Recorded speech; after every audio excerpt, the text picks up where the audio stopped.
Hi friends, நம்ம இன்றைக்கி என்ன பார்க்க போகிறோன்னா ஜனவரி 2 கரண்ட் அஃபேர்ஸ் பார்க்கலாம் வாங்க.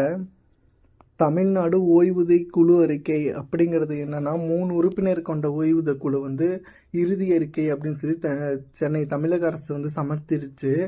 மதராஸ் பல்கலைக்கழக திருத்த மசோதா என்னன்னு பார்த்தோமா, தமிழ்நாடு மதராஸ் பல்கலைக்கழக திருத்த மசோதா குடியரசுத் தலைவர் ஒப்புதல் இன்றி திருப்பி அனுப்பப்பட்டது ஏப்ரல் மாதத்தில் 2020 தமிழக சட்டமன்றத்தில் தமிழ்நாட்டில் நிறைவேற்றப்பட்டு ஒப்புதலுக்கு திருப்பி அனுப்பப்பட்டது அப்படின்னு சொல்லியிருக்காங்க. வர்த்தக முத்திரை பதிவுங்கிறது 5.5 லட்சத்திற்கு மேற்பட்ட உள்நாட்டு வர்த்தக அமைப்பு இது பண்ணியிருக்காங்க.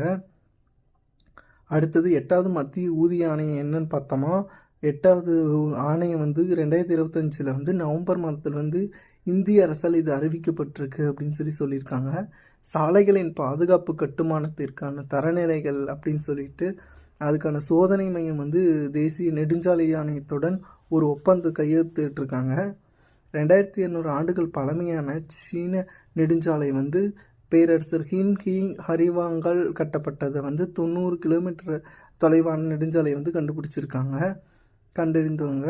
இந்திய ரிசர்வ் வங்கியின் அறிக்கை என்னன்னு பார்த்தோமா, வங்கித்துறையில் வளர்ந்து வரும் அபாயங்களை எடுத்துக்காட்டும் வகையில் வங்கிகள் போக்குகள் முன்னேற்ற 23-24 ஆண்டோட அறிக்கை ரிசர்வ் வங்கி வெளியிட்டிருக்காங்க. என்பிஎஃப்சி வங்கிகளுக்கான அளவுசார் ஒழுங்குமுறை என்னென்னா, வங்கி சாரா நிதி நிறுவனங்களுக்கான அளவுசார் ஒழுங்குமுறை கட்டமைப்பை இந்திய ரிசர்வ் வங்கி மறு ஆய்வு செய்ய தொடங்கியிருக்கு அப்படின்னு சொல்லியிருக்காங்க. அடுத்து உலகின் முதல் ITVISMA மரபணு சிகிச்சை அப்படிங்கிறது அபுதாபியின் ஷேக் கலிபா மருத்துவ நகரமானது ITVISMA மரபணு சிகிச்சை வழங்கி உலகின் முதல் மருத்துவமனையாக மாறியிருக்கு அப்படின்னு சொல்லியிருக்காங்க. பார்வதி அர்கா பறவைகள் சரணாலயம் அப்படிங்கிறது உத்தரப்பிரதேஷ் கோண்டா மாவட்டத்தில் இந்த இது இருக்குது, இந்திய அரசு சுற்றுச்சூழல் தாங்குகின்ற மண்டலமாக அறிவித்திருக்கு அப்படின்னு சொல்லியிருக்காங்க. அடுத்தது அறிக்கைகள் மற்றும் குறியீடுகள் என்னன்னு பார்த்தோமா, இந்தியாவின் நிலத்தடி நீர்நிலையை மதிப்பிடுவதற்காக ஜல்சக்தி அமைச்சர் 2025 மாறுநிலை நிலத்தடி நீர் வள அறிக்கை அப்படின்னு வெளியிட்டிருக்காங்க. அடுத்து செயற்கை நுண்ணறிவு அடிப்படையிலான குறை தீர்க்கும் அமைப்பு டெல்லி அரசாங்கம் கான்பூர் இந்தியா அடிப்படையிலான தொழில்நுட்ப கல்விக் கழகத்துடன் சேர்ந்து செயற்கை நுண்ணறிவு அடிப்படையில் குறை தீர்க்கிறது உருவாக்கியிருக்காங்க.